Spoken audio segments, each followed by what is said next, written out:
Hello, and welcome. I am Kat, the Nurse Flipper, and today I am going to go over with you some of my thoughts and processes when I buy big lots of jewelry. And then I'm also going to show you guys what I will have up for sale here in the next few minutes after this video is over on a live sale with myself, Yvonne Thrifty Rich, and Selena Vintage Bombshell. So I'm going to tell you what I do when I'm processing these big lots of jewelry, show you some of what I've got, and then we will move over to Yvonne Thrifty Rich channel to have a live sale. So let's go.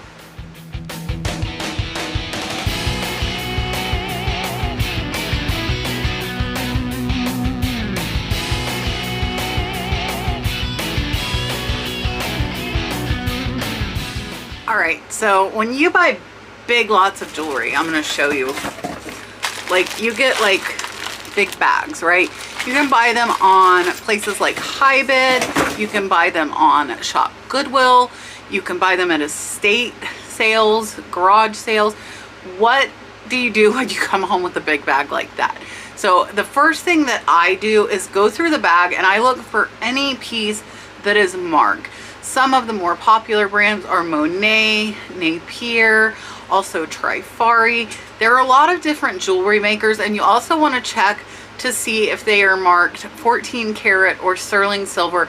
Those are pieces I definitely pull that I'm going to list individually. Once I have pulled all of the marked pieces, that's step one, because those are probably going to sell faster because there are Trifari collectors and there are Monet collectors. And people are looking for sterling silver and, of course, real gold. So once those pieces are set aside, what I do is go back and then I'm going to first check and make sure that, like, the clasp works. I'm going to make sure that there are no stones missing and that the jewelry is complete. If it is not complete, I set it to the side, and I'm going to show you here in a minute, and I will either auction it off or set it buy it now for a craft jewelry lot, because those pieces are not worth my time listing them individually.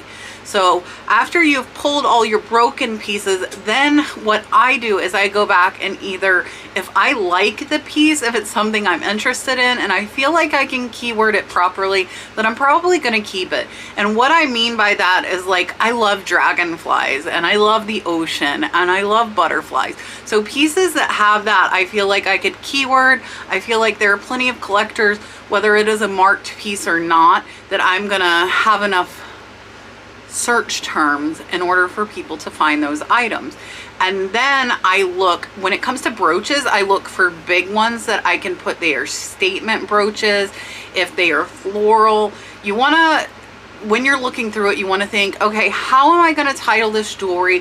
How am I going to keyword it so that buyers can find this jewelry? There's a lot of competition in jewelry, so you got to be able to stand out somehow. That is like my main process. And then if there's stuff I'm just not interested in, I would do a jewelry lot. And stuff I'm interested in might not necessarily mean that you're not interested in it. So other resellers could take that and they would be happy with that, where I know I'm not interested in it, so I'm going to put off listing that stuff, which is the last thing that I want. I will tell you, with this jewelry that you're going to see some pieces from, I spent close to $800.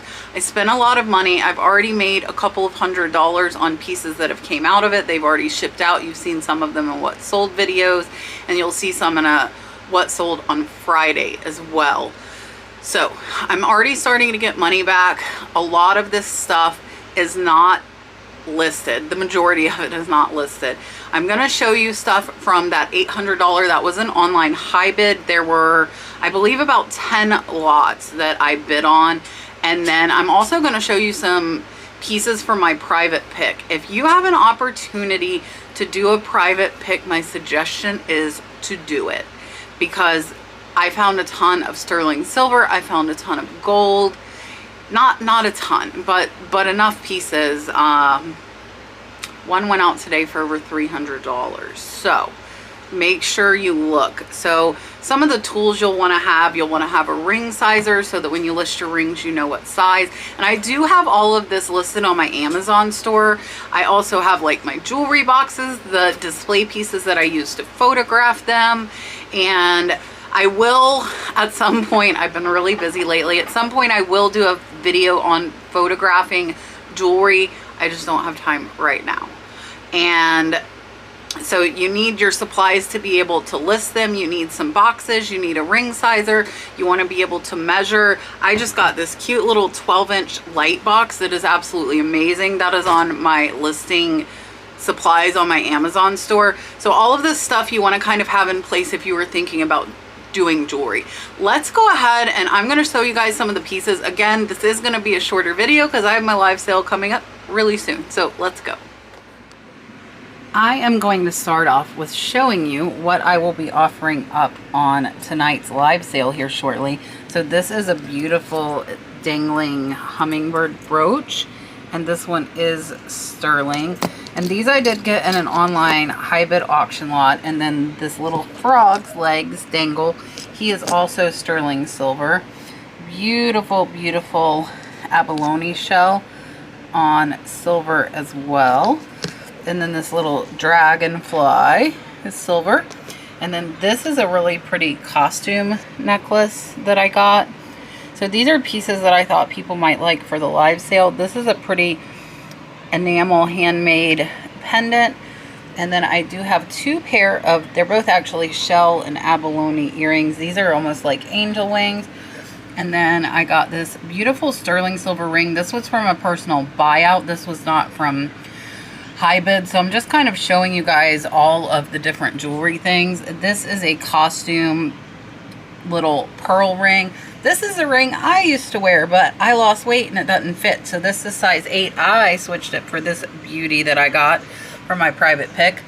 And then I'm also bringing these new 22 karat gold plate Pau stones from Australia.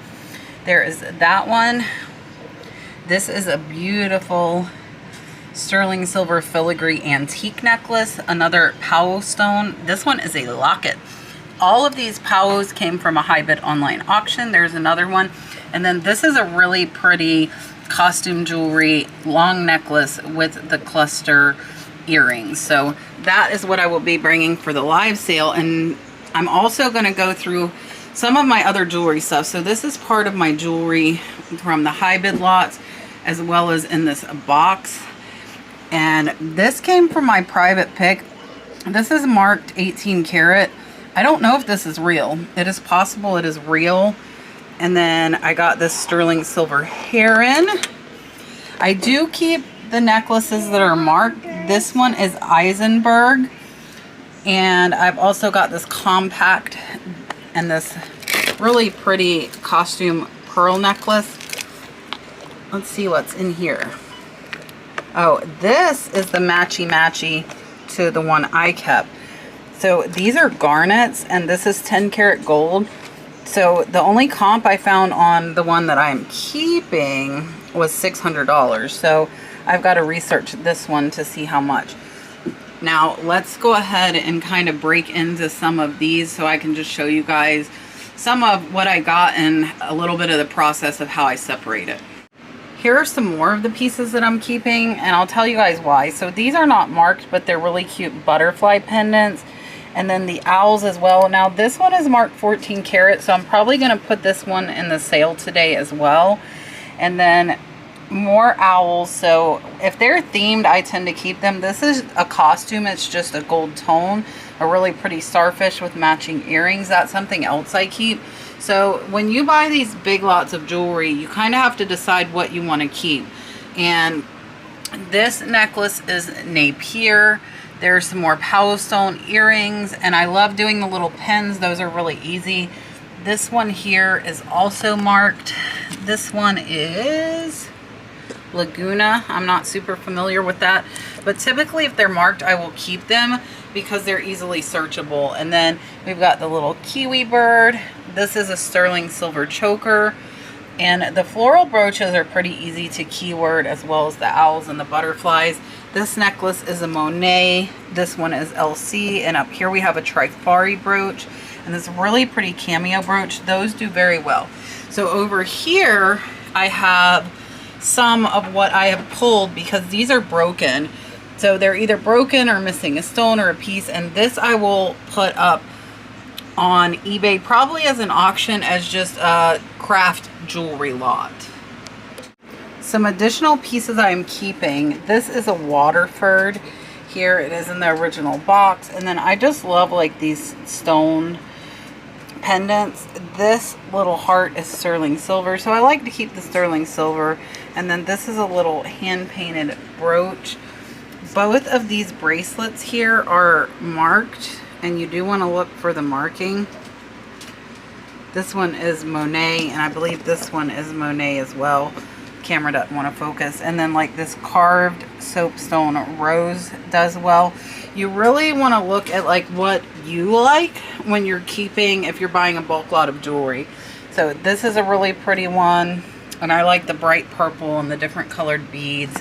This is a replica of the key to Williamsburg, and then we've got this shell one here. I like the little gemstone pendants. They're only like $10 to $15, but if you like them, you will be more likely to list them faster. This is a really cool knife marked Japan, and it's in this really neat ornate wooden box, so that one I am keeping as well. All right guys, I hope you enjoyed that.